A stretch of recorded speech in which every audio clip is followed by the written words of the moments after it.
Análisis sobre el caso de la fobia social. Caso sobre la fobia social. Evaluación. Diagnóstico. Tratamiento. Desarrollo. Resultados. Caso sobre la fobia social. La fobia social es un trastorno que se caracteriza fundamentalmente por el miedo persistente y acusado a situaciones sociales o actuaciones en público por temor a que resulten embarazosas. Exposición que tiende a producir invariablemente una respuesta inmediata de ansiedad. Puede ser generalizada o específica a ciertas situaciones. Hay, por tanto, un temor constante a la evaluación negativa de los demás hacia su conducta en público, aunque este no ha de considerarse un criterio único para hablar de fobia social, sino que es preciso, entre otras cosas, que esa persona, al menos, el malestar que le provoque sea grande. Se trata de un trastorno cuya prevalencia global, según los estudios epidemiológicos, oscila entre un 3 y 13%, dependiendo de la rigurosidad de los criterios que se utilicen. Dentro de los pacientes con trastorno de ansiedad en régimen ambulatorio, entre un 10 y un 20% presentan algún tipo de fobia social. DSM-4, 1995. Datos personales y motivo de consulta. Nombre y apellidos. MBF, edad, 19 años, residencia. Madrid, Estado Civil, soltera, estudios, realiza el primer curso de psicología. Primera consulta, 9 de enero de 1997. El motivo de consulta se debe a las altas puntuaciones obtenidas en el ISRA, Miguel Tobal y Cano Vindel, 1994, cuando lo utilizó en las prácticas de la clase. Dice ser una persona nerviosa, especialmente ante las demás personas y cuando tiene que hacer algo en público o conocer gente nueva. Breve historia personal. En el momento de acudir a consulta, M es una chica de 19 años que está estudiando primero de psicología en la facultad, y que el año anterior había estado estudiando primero de geológicas, estudios que dejó porque no estaba nada a gusto con la gente que encontró en esa facultad, si bien es cierto que hizo algunas amigas. Reconoce también que las materias a estudiar le resultaban un poco duras y no demasiado atractivas. Después de los exámenes de junio solo había conseguido aprobar 4 asignaturas, ni siquiera la mitad de las que tenía. En el verano decidió cambiar de carrera y empezar con psicología, decisión que tomó a espaldas de su padre y por la que se enfrentó a él, quien no creía que psicología fuese una carrera adecuada, especialmente para su hija, para la que desearía algo más relacionado con la economía, las ingenierías o materias consideradas clásicamente científicas. También realizaba estudios de piano, tenía hecho hasta sexto de piano en el conservatorio, pero al empezar la universidad su padre no la dejó seguir con esos estudios, por lo que M se vio obligada a practicar por su cuenta, y pensaba en acudir a algunas clases particulares con o sin el consentimiento de su padre, aunque por otro lado reconocía estar perdiendo algo de interés por la música y mantenía dudas sobre este tema. En psicología se encontraba contenta, se encontraba a gusto con el cambio, le gustaban bastante las asignaturas que tenía y su interés aumentaba. Respecto a los compañeros, había encontrado un grupo agradable. Los fines de semana salía con amigos de su barrio, aunque también mantenía relaciones con algunas excompañeras de geológicas, y con otras de psicología. En ese momento no salía con ningún chico. No se puede decir que M fuera una persona solitaria, mantenía un buen número de relaciones. Vive con su padre, su madre y su único hermano, y en casa no tenía una buena relación, y aunque al principio lo negó, lo reconoció más tarde, relatando la mala relación con su padre en la 4ª sesión. Evaluación. Cuestionario biográfico. Material de prácticas internas. Máster en Intervención en la Ansiedad y el Estrés. UCM. 1997. Datos a destacar. El interés por seguir un tratamiento es moderado. Describe su problema como un alto grado de nerviosismo y ansiedad, especialmente cuando tiene que realizar algo en público o cuando tiene que relacionarse con amigos o con gente nueva. Su principal hobby es tocar el piano y la música, también le gusta ir a la montaña. No trabaja, solo estudia. No tiene pareja y no informa de problemas sexuales. La familia la componen su padre, su madre, cercanos a los 50, y su hermano, un año mayor que ella. La relación no es muy buena, sobre todo con el padre. Alguna vez ha tenido miedo por la noche, estando sola. Tiene problemas para autodescribirse. Inventario de situaciones y respuestas de ansiedad y SRA, Miguel Tobal y Cano Vindel, 1994. El cuestionario se pasó el 16 de enero de 1997 y los resultados obtenidos fueron los siguientes. Sistema de respuestas. Ver figura 1. Cognitivo. Puntuación directa igual a 173. Centil igual a 99. Ansiedad extrema. Fisiológico. Puntuación directa igual a 74,5. Centil igual a 90. Ansiedad severa. Motor. Puntuación directa igual a 75. Centil igual a 85. Ansiedad severa. Total. Puntuación directa igual a 323,5. Centil igual a 95. Ansiedad severa. Rasgos específicos. Ver figura 2. FI. Puntuación directa igual a 118. Centil igual a 90. Ansiedad severa. F2. Puntuación directa igual a 53. Centil igual a 95. Ansiedad severa. F3. Puntuación directa igual a 49. Centil igual a 75. Ansiedad severa. F4. Puntuación directa igual a 15. Centil igual a 65. Ansiedad severa. Escala de evitación y ansiedad social SAD, Watson y Friend, 1969, versión española, Hill, 1981. El SAD da una medida no baremada de la ansiedad interpersonal y resultado de la prueba muestra una puntuación de 21 sobre una puntuación posible total de 28, lo que es bastante coherente con el F2 de los rasgos específicos del ISRA. Autoinforme sobre la seguridad de hablar en público PRCS, PO, 1966, versión española, Hill, 1981. El PRCS da una medida no baremada de la ansiedad de hablar en público y el resultado de la prueba muestra una puntuación de 24 sobre un total de 29 posible. También coherente con el FI de los rasgos específicos del ISRA que mide situaciones de evaluación pública. Nota: los 3 cuestionarios sirvieron también para seleccionar ítems con los que trabajar de forma más concreta, como por ejemplo los siguientes. Ítem 18 del ISRA. Cuando tengo que asistir a una reunión social o conocer gente nueva. Ítem 11 del ISRA. Cuando pienso en experiencias recientes en las que me he sentido ridículo, tímido, humillado, solo o rechazado. Ítem 15 del SAD. Generalmente estoy tranquilo cuando me veo con alguien por primera vez. Ítem 9 del PRCS. No tengo miedo de enfrentarme a gente que me escuche. Entrevista semiestructurada.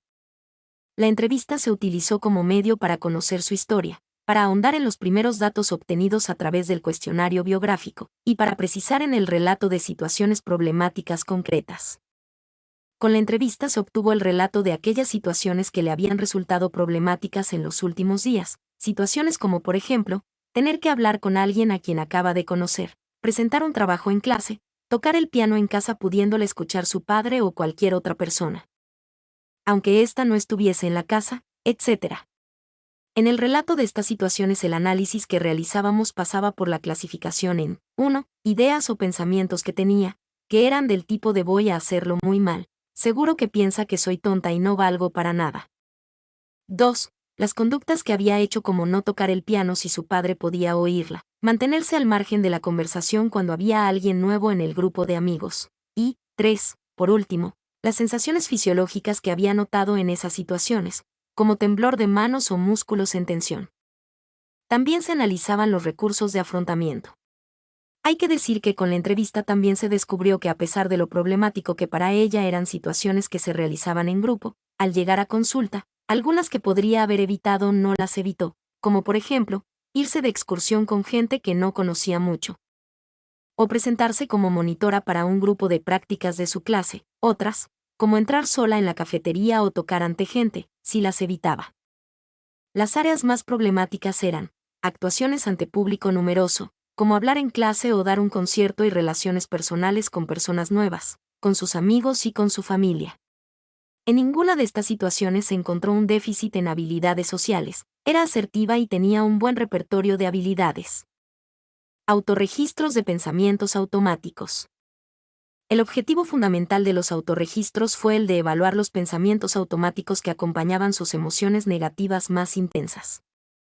El modelo básico que se siguió reflejaba el día y la hora, la situación, la emoción y los pensamientos automáticos que aparecían en ese momento.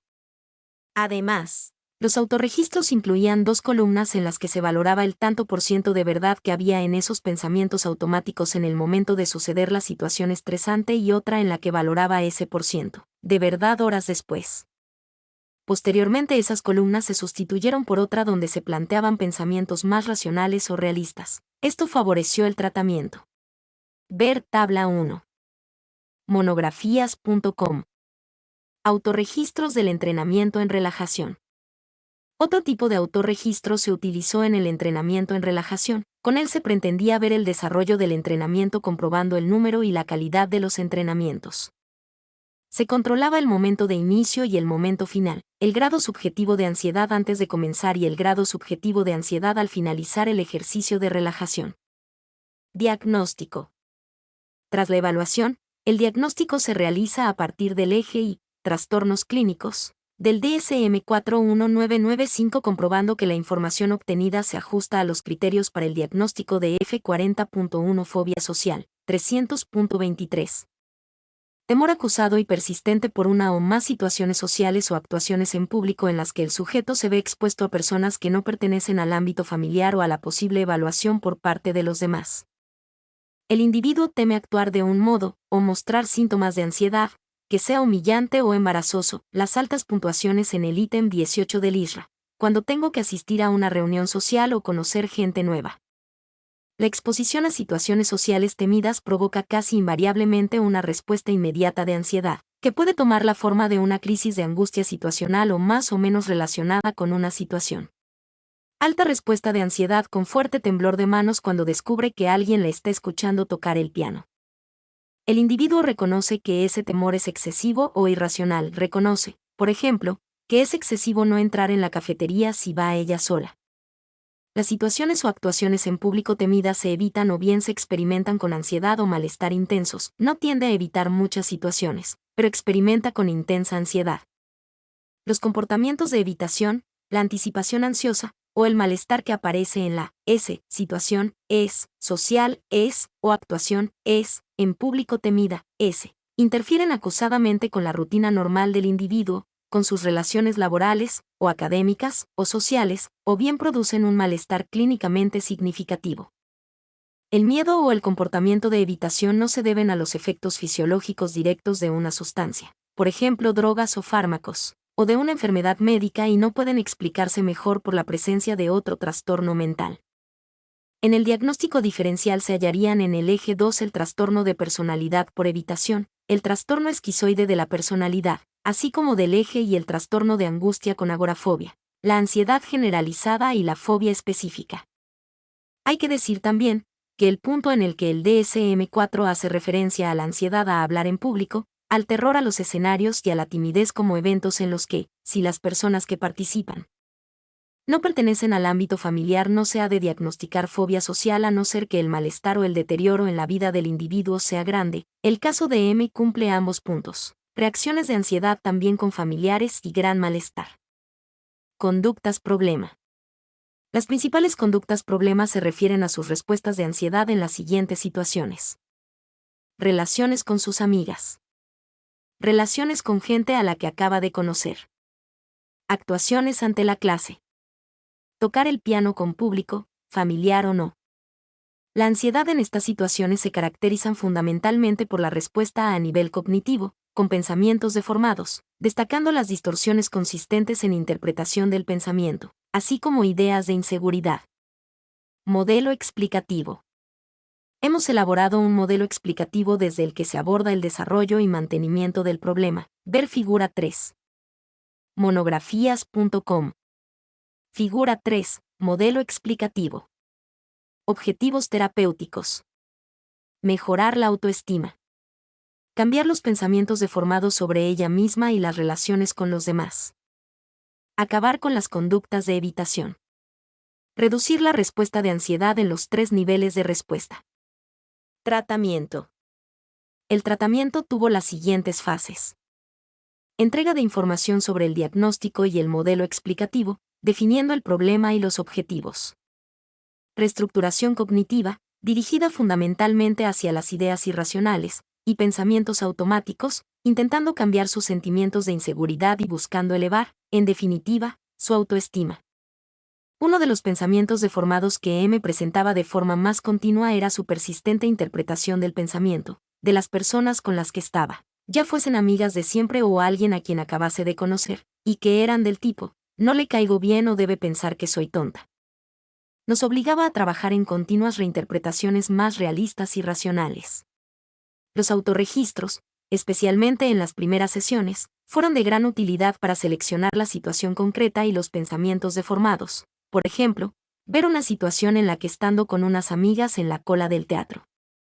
Al comprar las entradas se le cae el dinero y los tickets y M dramatiza con pensamientos como toda la cola y la taquillera piensan que soy subnormal, y a mis amigas las estoy dejando en ridículo.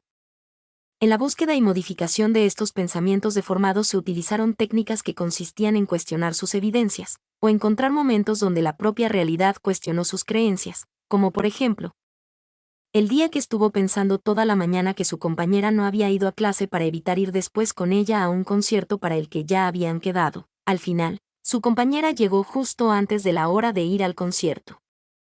En otras ocasiones hubo que trabajar con reatribuciones, o examinando consecuencias, ventajas y desventajas y desarrollando alternativas a demandas concretas, desdramatizando, utilizando intención paradójica, etc.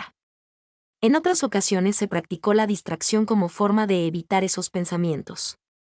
Las técnicas fueron variadas y secuenciadas. Los pensamientos deformados estaban tremendamente arraigados y generalizados, por lo que se hizo imprescindible insistir mucho y desde aproximaciones cognitivas diversas.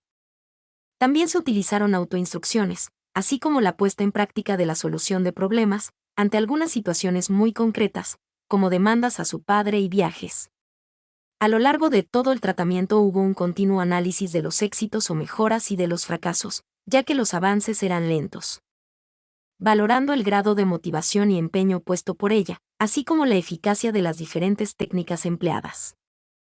Entrenamiento en relajación muscular. Se comenzó utilizando el entrenamiento en relajación muscular progresiva de Jacobson, que se alargó y le resultó difícil, y a la que se añadió posteriormente el entrenamiento autógeno de Schultz, que fue el que mejor se adaptó a M.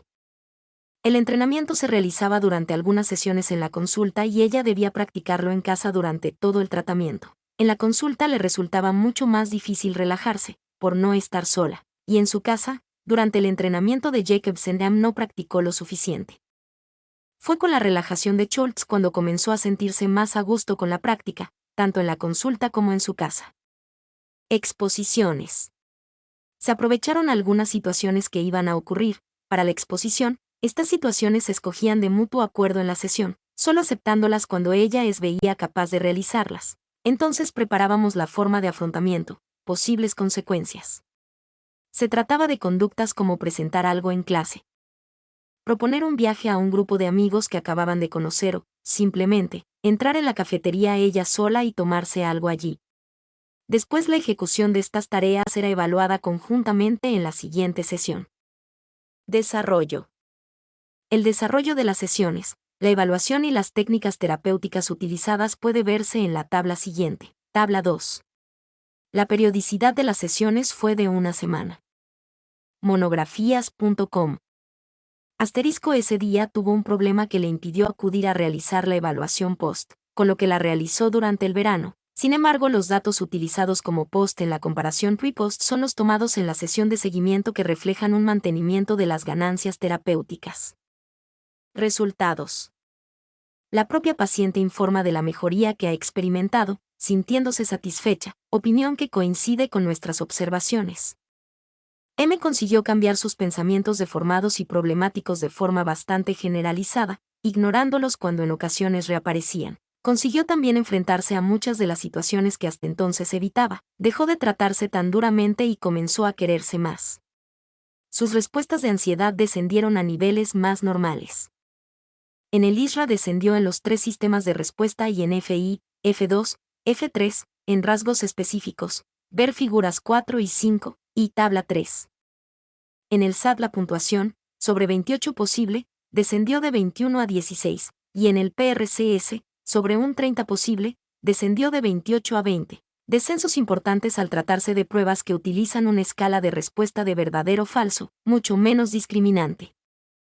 Podemos concluir que la intervención fue un éxito, ya que, además de la satisfacción que la propia paciente nos mostró, también se cumplieron los objetivos terapéuticos que ambas partes fijamos de común acuerdo. M se siente ahora más segura y se valora positivamente, no tiene sesgos negativos sobre su conducta y sus relaciones con los demás. Finalizando con las evitaciones sociales que realizaba. Respecto a sus niveles de ansiedad, los datos post de la evaluación realizada con el ISRA permiten ver claramente el descenso que ha habido en los 3 sistemas de respuesta y en el nivel general de ansiedad. En las áreas situacionales o rasgos específicos también se aprecia un descenso, que es especialmente marcado en F2, precisamente el área en el que más se trabajó y que evalúa aquellas situaciones de interrelación con los demás. En F4, que se refiere a las situaciones de la vida cotidiana, no se presentan variaciones en los niveles de ansiedad, si bien es cierto que, por un lado, los niveles que se encontraron en la evaluación de este factor no fueron excesivamente altos. A la vez, la problemática familiar anteriormente mencionada se ha mantenido presente a lo largo de toda la intervención, influyendo esto claramente en la evaluación post de este factor. De igual manera, esta problemática familiar no resulta especialmente relevante dentro del trastorno de fobia social que fue el verdadero eje de la intervención. Este caso, y la intervención llevada a cabo, pueden ser un buen ejemplo de la eficacia que tiene la utilización y adaptación de técnicas cognitivas, y también de técnicas conductuales, al tratamiento del trastorno de fobia social. Podríamos finalizar destacando especialmente la importancia que tiene centrar la aplicación de las técnicas cognitivas en el elemento más característico y nuclear que se presente en el trastorno y en el paciente, como en este caso era ese sesgo interpretativo de carácter negativo de su conducta. Mi nombre es Demim. Soy tu asistente personal. Mi sitio en internet es demim.es.tl.